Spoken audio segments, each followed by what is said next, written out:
안녕하세요. 안충신 목사입니다. 다시 만나 뵙게 되어 반갑습니다. 지난 창세기 첫째 시간에 고대 4대 사건 첫 번째 천지 창조와 두 번째 인간 타락 중에 아담과 하와가 에덴 동산에서 추방된 것까지 말씀을 드렸습니다. 오늘은 창세기 두 번째 시간으로 지난번에 말씀드린 것에 이어서 가인과 아벨의 제사와 가인의 살해, 그리고 고대 4대 사건 세 번째 대홍수와 고대 4대 사건 네 번째 바벨탑에 대해 말씀을 드리겠습니다. 그 다음에 가인과 아벨의 제사인데요. 이 가인은 아담과 하와 사이에 태어난 첫째 아들이고 아벨은 둘째 아들입니다. 가인은 농사한 것 중에 제물을 드려 제사를 드렸고, 아벨은 양의 첫 새끼와 그 기름으로 제물을 드려 제사를 드렸는데, 하나님은 아벨의 제사는 받으셨으나 가인의 제사는 받지 아니하셨습니다. 아벨은 더 나은 제사, 곧 믿음으로 하나님이 원하시는 형태에 합당한 제사를 드렸으나, 가인은 믿음이 없이 형식적인 제사를 드렸기 때문에 하나님은 아벨의 제사만을 연락하신 것입니다. 하나님께 가인과 아벨의 제사를 드리는데, 가인은 땅의 소산으로, 아벨은 양의 첫 새끼와 그의 기름으로 드렸습니다.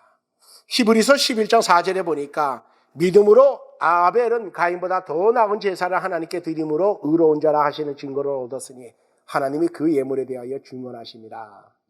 더 나은 제사란 가인이 땅의 소산으로 드린 제사보다 아벨이 드린 가축의 피제사가 하나님이 원하시는 형태에 합당한 제사였음을 말씀합니다. 자, 여기서 더 나은 제사를 봐야 돼요. 하나님께서 성막을 지을 때 하나님께서 말씀하신 대로 지어라.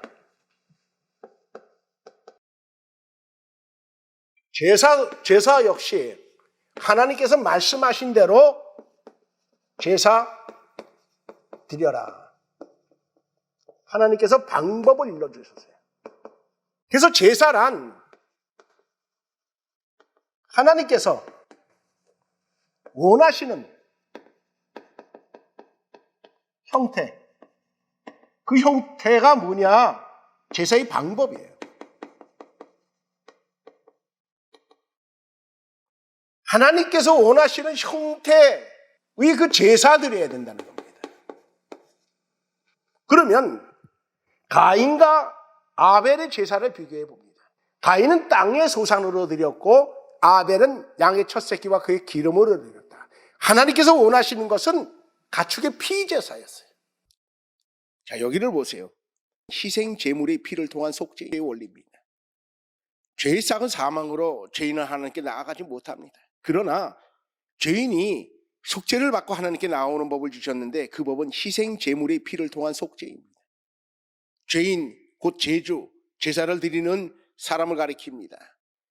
죄인이 죄를 제물에 전가시키고 제주의 죄를 대신 덮어쓴 제물은 하나님이 공의 심판으로 죄의 싹은 사망을 당하고 제주는 제사함을 받고 하나님께 나아갑니다.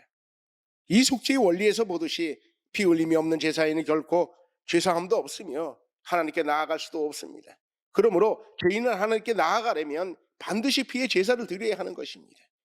가인이 땅의 소산으로 드린 제사가 연락되지 않은 것은 피의 제사를 드리지 않았기 때문이며, 아벨이 양의 첫 새끼로 드린 제사가 연락된 것은 피제사를 드렸기 때문입니다. 피제사.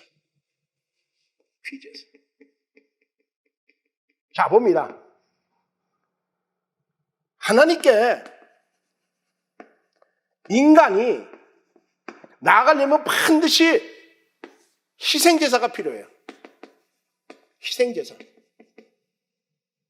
희생제사에는 희생되는 그 제물이 있어야 되는 겁니다. 이 희생제사가 없이는 인간은 하나님 뱀 나가지 못해요. 왜냐? 죄인이기 때문에 그래요. 죄인에게는 반드시 그 피제사가 있어야 되는 겁니다. 그래야지 하나님께서 이 제사를 연락하는 거예요. 근데 가인에게는 그 피제사가 없어요. 그래서 하나님께서 연락하지 않으시는 거예요. 여기서 보건대 가인과 아벨, 아마 둘 다 정성껏 제사를 드렸을 거예요. 근데 중요한 거는 뭐냐? 정성에 앞서서 첫째 우선시 되는 게 뭐냐? 정성에 앞서서 첫 번째 우선되는 것은 바로 제사의 방법이에요. 제사의 방법. 두 번째가 정성이라고 하는 거예요. 이 부분 여러분 굉장히 중요한 얘기입니다. 우리가 왜 예수 그리스도의 이름으로 예배를 드리며 왜 예수 그리스도의 이름으로 기도하며 왜 예수 그리스도의 이름이 힘입어서 하나님 앞에 나갑니까? 하나님께서 예수 그리스도를 통해서 우리를 받아주시기 때문에 그래요. 제사 역시 그 희생 제사를 통해서 하나님께서 받아주시는 거예요. 이걸 간과라 그러죠. 간과. 가인은 이게 없었어요. 가인은 땅의 소산으로 드린 거예요. 그래서 하나님께서 그 제사를 받지 않으신 거예요. 여기서 우리가 한번 생각할 것은 가인과 아벨, 그들은 어떻게 제사를 드리게 되었을까?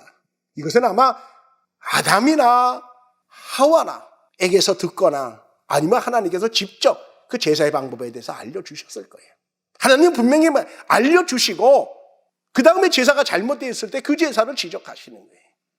너희들이 한번 제사를 드려봐라 그랬는데 아벨은 지가 알아서 피제사를 드리고 가인은 뭐 땅의 소산으로 제사를 드리고 뭐 그것은 아닌 것 같아요. 분명히 가인 역시 제사가 어떻게 드려야 된다는 걸 알고도 그 제사가 아니라 자기의 방법대로 제사를 드린 거예요. 하나님의 방법이 아니라 하나님의 이 제사 방법이 아니라 자기 방법대로 그렇게 제사를 드린 거예요. 하나님은 그 제사를 연납하지 아니하십니다. 최초의 살인, 하나님께서 아벨의 제사는 연납하시고 가인의 제사는 연납하지 않자 가인은 몹시 분해하며 안식에 변화했어요. 이런 가인을 하나님은 책망하시며 자신의 죄를 다스리도록 충고하셨지만 급기야 가인은 동생 아벨을 살해하였습니다. 이 사건은 아담과 하와의 범죄로 세상에 유입된 죄의 심각한 파괴성을 보여주고 있으며 이후 죄로 점철된 인류는 수많은 살생으로 피로 얼룩진 역사로 오늘에 이르고 있습니다. 죄의 발달 과정을 봅니다. 모든 죄의 발달 과정은 욕심으로부터 시작됩니다. 야고보서 1장 15절에 욕심이 잉태한 즉 죄를 낳고 죄가 장성한 즉 사망을 낳느니라. 욕심이 잉태한 즉 죄를 낳는다. 아담과 하와의 경우를 봅니다. 뱀이 유혹하기를 선악과를 따먹으면 선악을 알기를 하나님과 같이 된다. 그렇게 말했습니다. 바로 피조물의 자기 위치에서 벗어나 하나님과 같이 된다고 하는 그 유혹에 선악과를 따먹습니다. 그러니까 아담과 하와가 뱀이 아무리 유혹을 해도 피조물로서의 자기의 본분을 알면 선악과를 따먹지 않는 거예요. 결국 선악과를 따먹고 나니까 아담은 하와에게 핑계를 대고 하와는 뱀에게 핑계를 댑니다. 그리고 서로가 미워하죠. 미워합니다. 바로 이 죄의 발달이에요. 죄의 발달.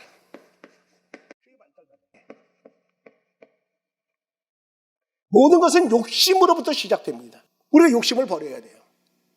우리가 사람과 사람 사이에 살다 보면 이런저런 이해관계에 얽히게 됩니다. 그때에 그 다툼을 일으키지 않는 이거 방법이 하나가 있어요. 예를 들어서 나에게 어떤 것이 두 개가 있다고 한번 생각을 해봅니다. 그럴 때 내가 이 둘 중에 어느 하나를 택하고 어느 하나를 상대방에게 줄 때 내가 조금 못한 것을 내가 선택하면 돼요. 거기에 다툼이 없어요. 근데 내가 상대방보다 조금 더 큰 것을 가지려고 하면 거기에 반드시 문제가 발생하게 됩니다. 조금 더 큰 거 가지려고 하는 그 욕심 때문에 이웃과의 다툼이 생기게 되는 거예요. 욕심으로부터 시기, 질투가 나오고 그 다음에 화가 나고 더 나아가 분노, 증오하고 결국은 살인에까지 이루어집니다.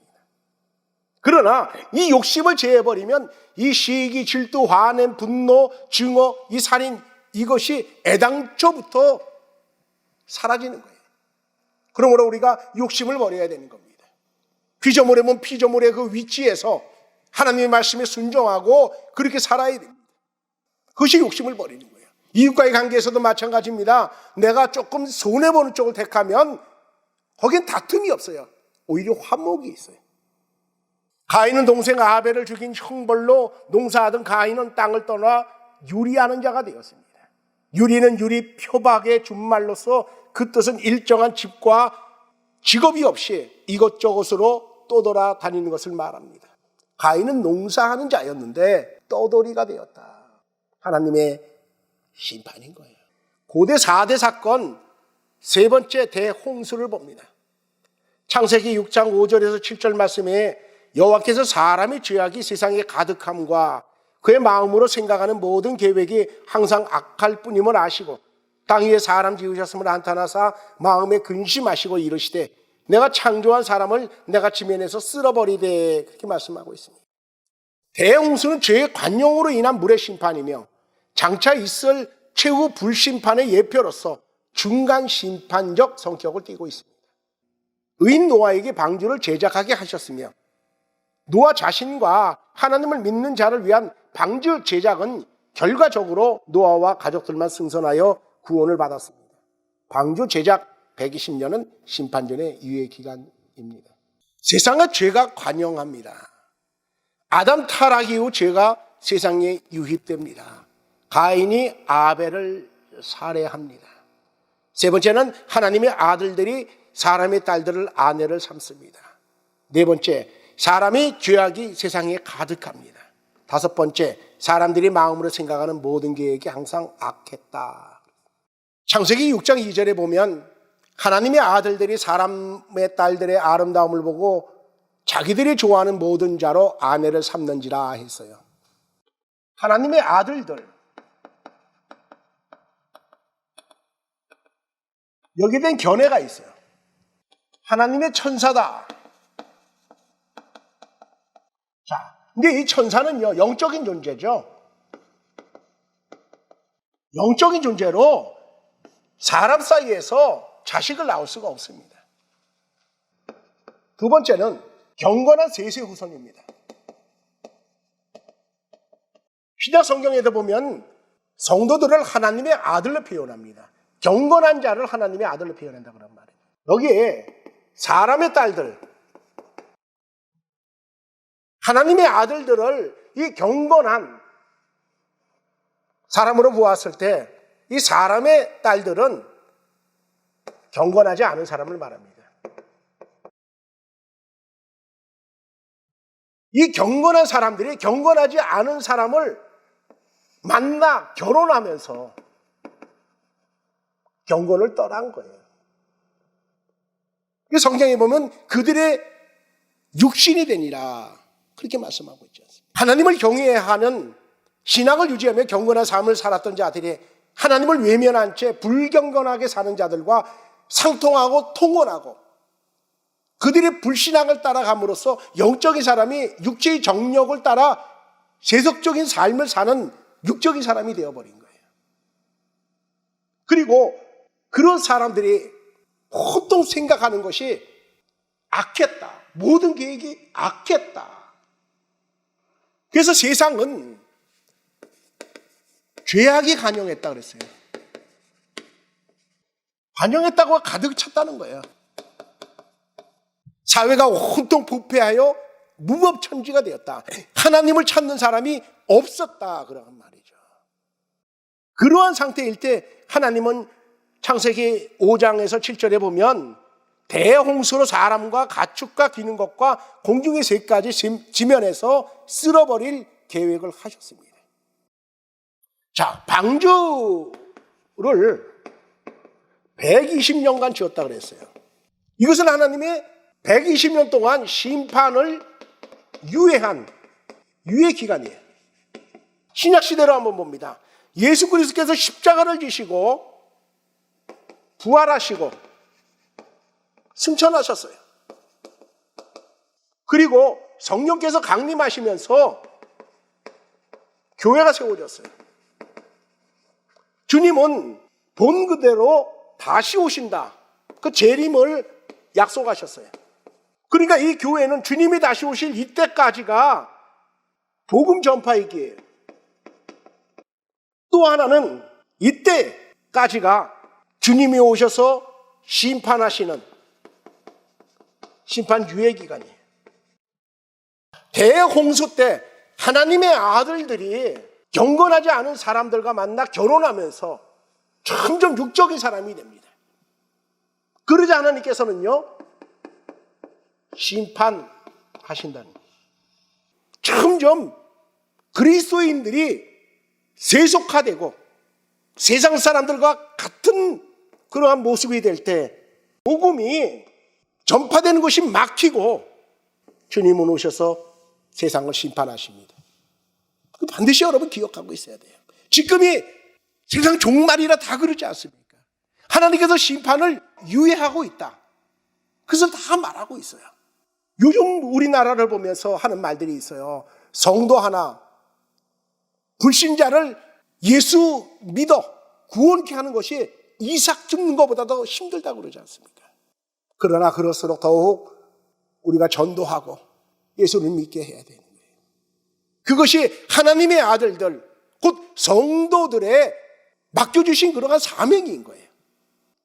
여호와께서 사람의 죄악이 세상에 가득함과 그의 마음으로 생각하는 모든 계획이 항상 악할 뿐임을 보시고 내가 홍수를 땅에 일으켜 모든 생명의 기운이 있는 모든 육체를 천하에서 멸절하리니 땅에 있는 것들이 다 죽으리라. 창세기 6장 5절에서 17절 말씀입니다. 세상의 죄가 관영했어요. 가득 찼어요. 그래서 하나님께서는 이 세상은 물로 전부 덮어서 하나님께서 쓸어버리십니다. 그것이 대홍수 사건이. 노아의 방주는 신약 교회의 예표다. 공통점이 있어요. 설계를 봅니다. 하나님에 의해 설계됐고요. 교회 역시 하나님에 의해 설계됐습니다. 설립은 하나님의 명령에 따라 노아가 건조를 했고 성령에 의해 교회가 설립됩니다. 유예기간은 방주 건조 120년은 심판 유예기간입니다. 교회는 다시 오실 주님 때까지 심판 유예기간입니다. 구원은 노아와 그의 가족의 생명을 홍수 심판으로부터 구원하였습니다. 택하신 성도들의 생명을 불심판으로부터 구원합니다. 예수 그리스도를 믿고 예수 그리스도와 연합된 자는 곧 방주 안에 들어있는 것과 같다. 그것을 말씀하는 거예요. 방주 운영의 주체는 하나님, 신약교회의 주체는 하나님입니다. 홍수 시작 후 1년 10일 동안 방주에 있다가 하선했다. 이 날짜를 한번 기억해 주셨으면 합니다. 2월 10일 날 방주에 승선을 했고요. 7일을 기다리고 7일 후에 비가 주야로 40일간 내렸다. 해외 토픽에 보니까 어느 지역에 하루 1000mm 넘는 폭우가 내리자 저지대는 엄청난 물난리를 겪더라고요. 여러분 40주야 밤낮으로 40일을 하늘이 열려 아주 폭우가 내린 거예요. 엄청난 물폭탄이 떨어진 거죠. 그렇게 40일 오고 이 세상의 모든 땅은 모든 높은 산까지 물로 다 잠기게 됩니다.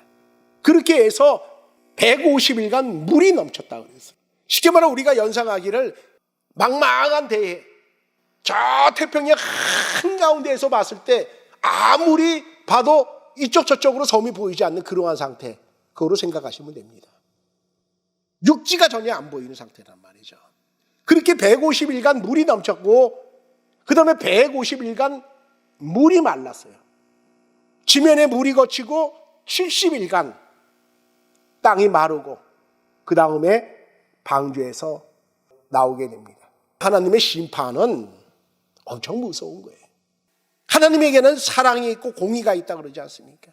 그 사랑은 정말 아가페의 사랑이요, 아들까지 내어주는 독생자의 그 사랑 아니겠습니까? 그러나 그 공의의 심판은 하나님은 엄청난 무서운 분이라는 거예요. 그러므로 우리는 하나님의 그 사랑 그 안에 들어있어야 돼요. 예수 그리스도를 믿으면 구원을 받는 것, 즉 하나님의 사랑 속에 들어가는 거예요. 그러나 그 안에 들어있지 않으면 하나님은 심판하신다. 성경에서 분명히 말씀하잖아요. 이 시간도 예수를 믿는 우리는 아직도 믿지 않는 사람들에게 복음을 전파해야 돼요. 예수 믿으면 구원받습니다. 즉 심판을 받지 않는다. 그것을 전해야 되는 거예요. 예수 믿으면 구원받고 천국에 갑니다. 그러나 예수 믿지 않으면 심판받아 지옥 갑니다. 요즘 지옥 얘기를 안 하는데 왜 안 합니까? 지옥은 반드시 있지 않습니까? 성경에 말씀하지 않습니까? 믿지 않으면 반드시 심판받아 지옥에 가는 거예요. 무지개 언약 체결을 하셨어요.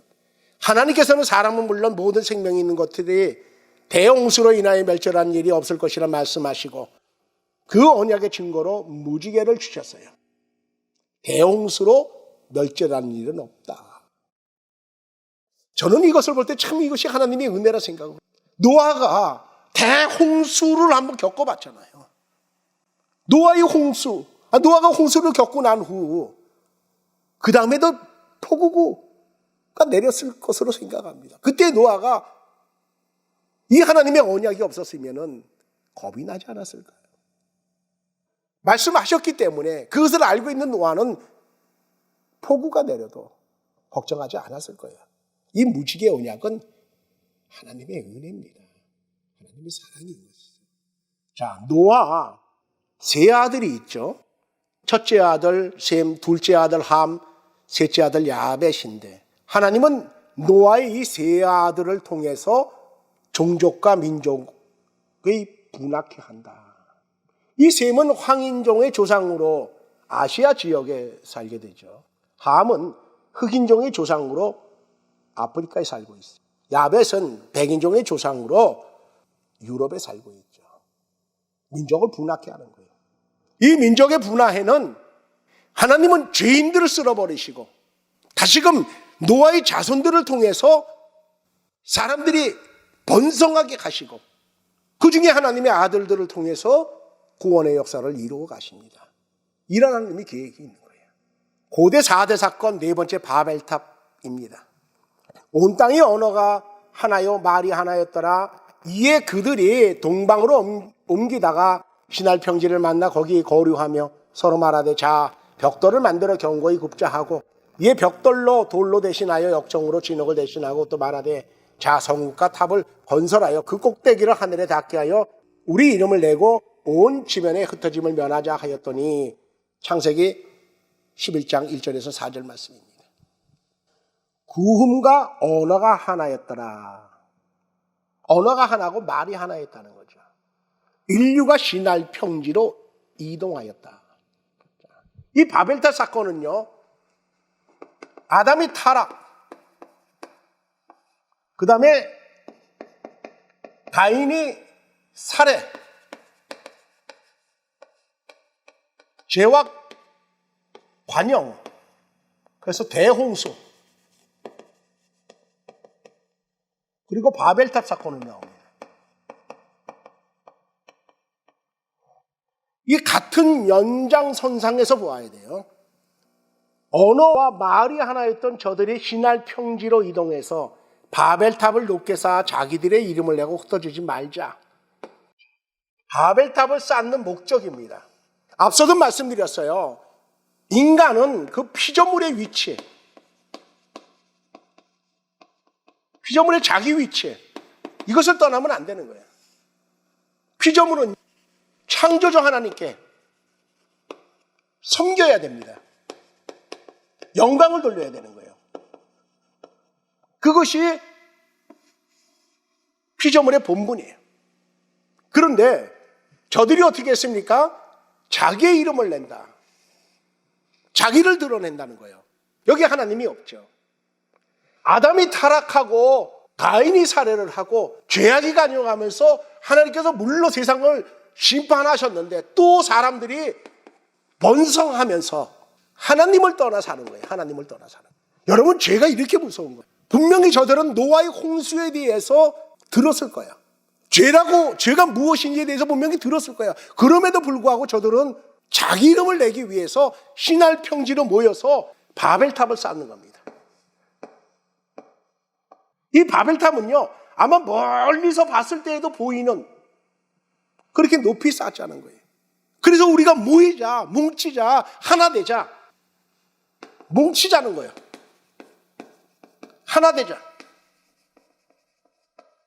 하나님은 뭉치는 것을 원하세요. 하나 되는 걸 원하세요. 그러나 하나님을 빼버린 교만한 자들이 뭉치는 것, 죄인들이 뭉치는 것, 그것을 하나님은 결코 원하지 않으신다. 그러한 말입니다. 악인들이 뭉칩니다. 하나님의 영광을 드러내야 되는데 자기 이름을 드러내고자 저들이 뭉치자는 거죠. 그러자 하나님께서는 어떻게 합니까? 저들의 언어를 혼잡게 하셨어요.